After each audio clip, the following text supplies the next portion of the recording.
Vamos então ver o comportamento do algoritmo ID3 para um conjunto de dados que tenha as classes desbalanceadas.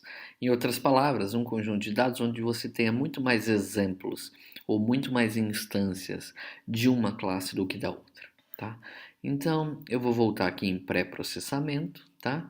E vou escolher Open File dos exemplos ou dos arquivos que nós temos, ao invés de usar esse da classe balanceada, ou seja, do arquivo bem comportado, eu vou pegar o arquivo que é relativo a isso aí, mas com classes desbalanceadas, certo? Os mesmos 6 atributos relevantes, 10 instâncias, se vocês olharem, mas as classes são desbalanceadas. Isso vai mostrar que, por exemplo, aqui eu tenho 9 exemplos dos 10. Eu tenho 9 exemplos da classe 0 e apenas um exemplo da classe 1. Tá? Isso vai impactar diretamente na capacidade ou na qualidade da classificação do nosso algoritmo. Muito bem, então, indo para a tarefa de classificação desse algoritmo, eu vou iniciar como iniciamos para os arquivos anteriores, o classificador ID3, usando o mesmo conjunto de treinamento para a construção da árvore, também para testar o desempenho desta árvore. Vou escolher aqui a nossa variável para a classificação como sendo a variável classe e vou iniciar a classificação. Percebam o que aconteceu? Como eu estou treinando usando um treinamento igual ao conjunto de testes, eu acertei 100% das nossas instâncias, certo? Então, as 9 instâncias que eram da classe 0 ou instâncias A foram classificadas como A e a única que era B foi classificada como B. Se eu olhar a árvore gerada, ela diz o seguinte: se o atributo 1 for igual a 0, então classifique o exemplo como sendo da classe 0. Se o atributo 1 for igual a 1 e o atributo 4 for igual a 0, então classifique como da classe 1. Agora, se o atributo 1 for igual a 1 e o atributo 4 for igual a 1, então a classe é 0. Essa foi a árvore gerada aí para a gente fazer a classificação. E que está muito bem, né? Se a gente olhar. O Estevão tinha dito, o ID3, quando as bases são desbalanceadas, ele não vai tão bem assim. Entretanto, parece por enquanto que não está tão ruim, certo? Eu vou rodar isso aí com a validação cruzada, com 10 folds, e vou ver o desempenho do nosso algoritmo. O desempenho do nosso algoritmo agora começou a diminuir, certo? Então, na verdade, eu comecei a ter 80%, não mais 100%, quando eu fiz a validação cruzada. Então 80% de acerto. Das duas erradas, percebam que o que aconteceu aqui das 9 que eram classe A, ele classificou 8 como A e uma como B, e a instância que era da classe B, ele classificou como A, então ele errou uma de cada um aqui nessa instância, nesse exemplo que a gente teve. Tá?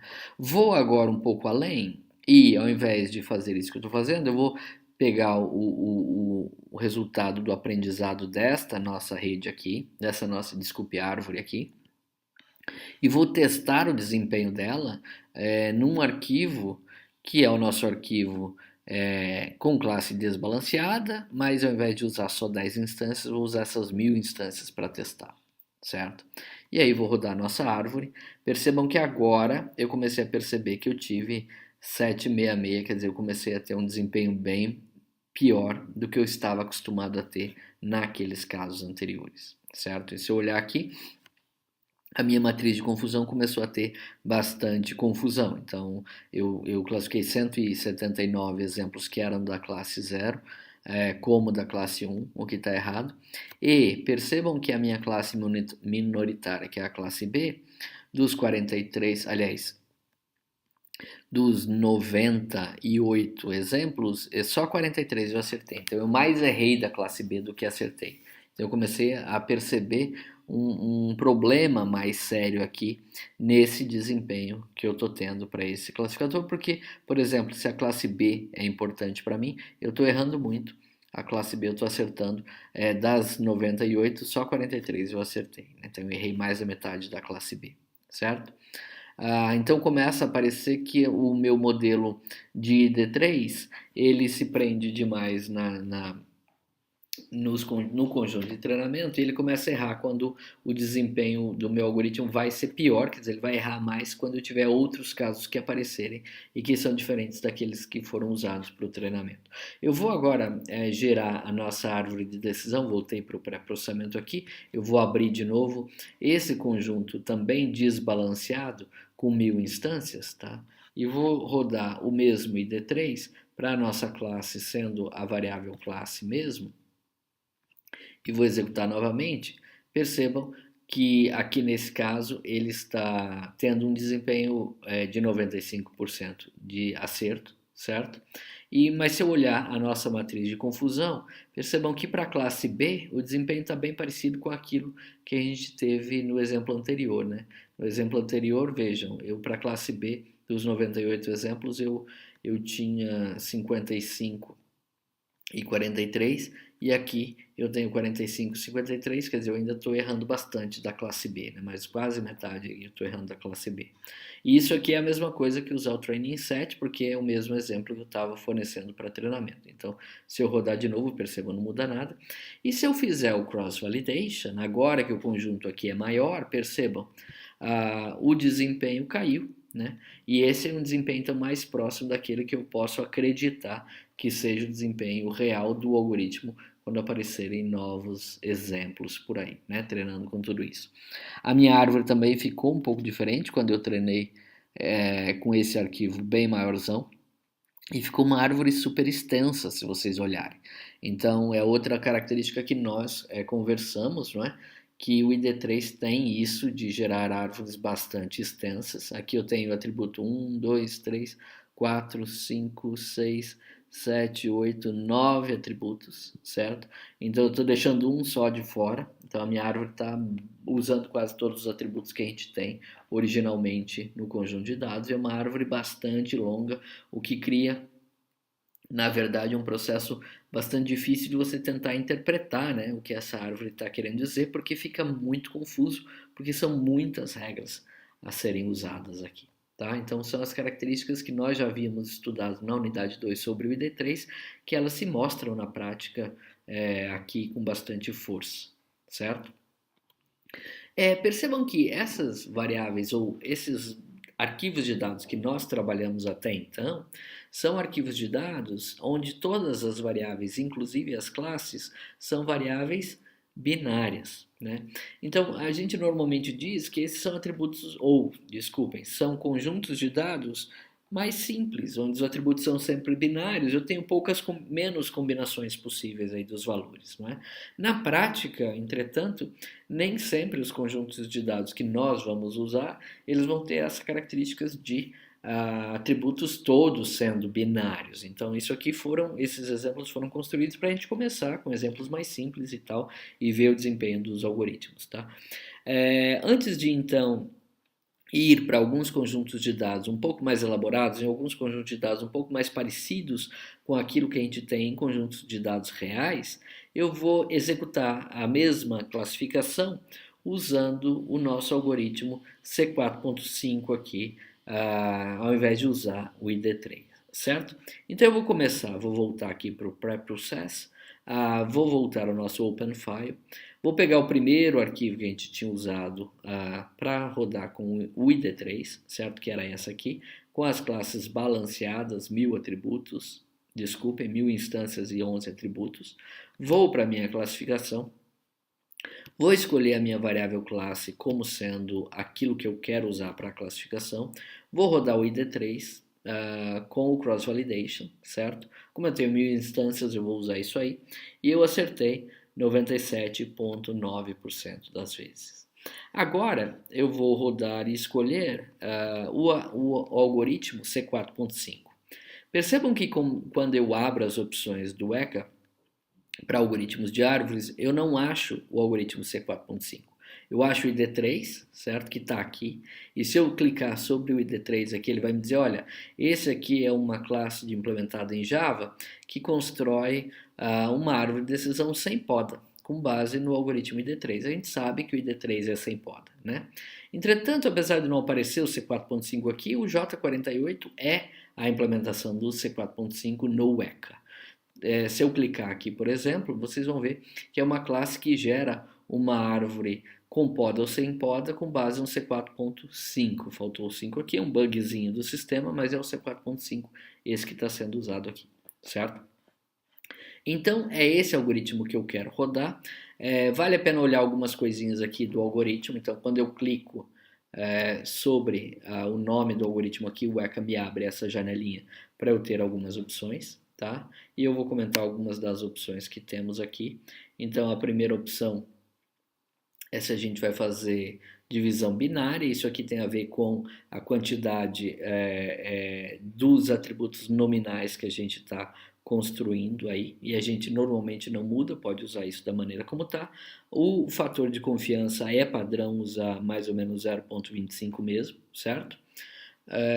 Um número mínimo de objetos para uma regra, isso aqui na verdade, para uma regra existir, é algo que a gente põe na hora de fazer a geração da árvore. Então percebam aqui que eu vou ter que ter pelo menos duas instâncias, dois exemplos que aquele ramo da minha árvore vai ser usado para classificar, senão eu não vou ter aquele ramo. Percebam que isso é um tipo de poda que está sendo colocado, que não é a poda original do C4.5, mas é uma poda implementada aqui, né? Se eu deixar isso aqui em 1, por exemplo, daí é como se estivesse rodando C4.5 original. O número de folds que eu tenho aqui quantas divisões eu vou fazer no meu arquivo de dados original quando eu quiser usar a poda. Então, se eu deixar 3 aqui é o padrão, aquilo que vocês fizeram na unidade 2, ou seja, dividir o arquivo de dados em 3 para deixar um para construir a árvore, o outro para testar a árvore e o terceiro para podar a árvore, certo? Se a gente vai usar a história de erro reduzido para poda, normalmente a gente não usa isso, a gente usa aquilo que é o do C4.5, então isso aqui é uma outra forma de podar. Então com o falso aqui você está dizendo não, eu não vou usar isso aqui, eu vou usar aquilo que eu vi lá na unidade 2 para fazer a poda, né? Se eu quero salvar as instâncias que são classificadas para depois visualizar ou não, eu não estou salvando aqui. Seed, na verdade, é só para quando ele precisa gerar uma semente aleatória para usar a poda em alguns casos, então esse valor pode deixar como 1 mesmo. Subtree raising significa que ele vai fazer como nós construímos na unidade 2 a criação da poda por conta para cada sub-árvore que foi criada. Tá? Então eu posso deixar isso aqui, eu posso deixar em falso também, mas normalmente a gente deixa essa história em subtree mesmo, certo? Unpruned na verdade, se eu quero a árvore sem poda, e então se eu começar com isso aqui sendo true, significa que eu vou criar uma árvore do C4.5, quer dizer que usa a razão do ganho, ao invés só do ganho de informação, mas que não poda a árvore, certo? E se eu deixar isso como false, significa que ele vai gerar a árvore do C4.5 e vai me mostrá-la já com a poda, certo? Para usar esse, na verdade, suavizador de Laplace, isso é para quando existem casos em que nunca vai acontecer alguma coisa. Eu vou deixar falso, que é o padrão que a gente aprendeu na unidade 2, certo? Então essas são normalmente as definições que a gente usa para rodar esse algoritmo como o C4.5. Se você clicar em More aqui, só para vocês saberem, o que ele traz é uma sinopse e ele conta para a gente, olha, isso aqui é a implementação do algoritmo C4.5 que foi definido pelo Quinlan em 1993, está publicado nesse livro aí, né, Programs for Machine Learning, e aí estava o C4.5 e ele explica isso que eu estava explicando para vocês lá, o que é cada uma dessas coisinhas aí, dessas opções que a gente tem, tá bom? Muito bem, se eu clicar em Capabilities aqui, ele só vai me dizer que a minha classe pode ser binária, eu posso ter valores ausentes que ele vai conseguir calcular, ou a minha classe pode ser nominal, né? Então percebam que tem que ser uma classe, não pode ser uma classe numérica, né, como a gente viu na unidade 2. Além disso, ele está dizendo que os atributos podem ter atributos com missing values, eu posso ter datas, que o meu algoritmo aqui vai tratar bem, podem ser valores numéricos, nós vimos isso na unidade 2, que quando temos atributos com valores numéricos, o C4.5 faz a discretização. Né? A gente pode ter atributos nominais com valor vazio, quer dizer, ninguém preencheu aquilo, pode ter atributos que têm sempre um valor só, unários, ou podem ser nominais ou binários, tá? É isso que ele está dizendo aí, certo? Só para a gente entender um pouco daquilo que está acontecendo. Eu vou dar um OK, vou lembrar então que nós vamos rodar a nossa árvore C4.5 com poda, tá? Quando eu rodei o ID3, esse foi o acerto para Cross Validation com 10 folds. Se eu rodar então agora o C4.5, o que vai acontecer é que isso subiu um pouco, percebam, eu tive 98,9% de acerto. A minha matriz de confusão, perceba, tá bonita, então eu tenho pouca confusão, eu errei dos que são A, eu errei só 8, dos que são B, eu errei só 3, isso tá bom, certo? Se eu for fazer uma análise comparativa, é parecido, mas aqui eu errei 10 a mais para o ID3 do que eu errei para o J48. Quando eu vou olhar a minha árvore podada do J48, percebam a diferença. A árvore do ID3 que eu tinha construído era tudo isso que a gente está vendo aqui, então todo esse conjunto de regras, certo? A minha árvore, por outro lado, criada para o J48, ela é muito menor. Ela é uma árvore que tem só 2 folhas, certo?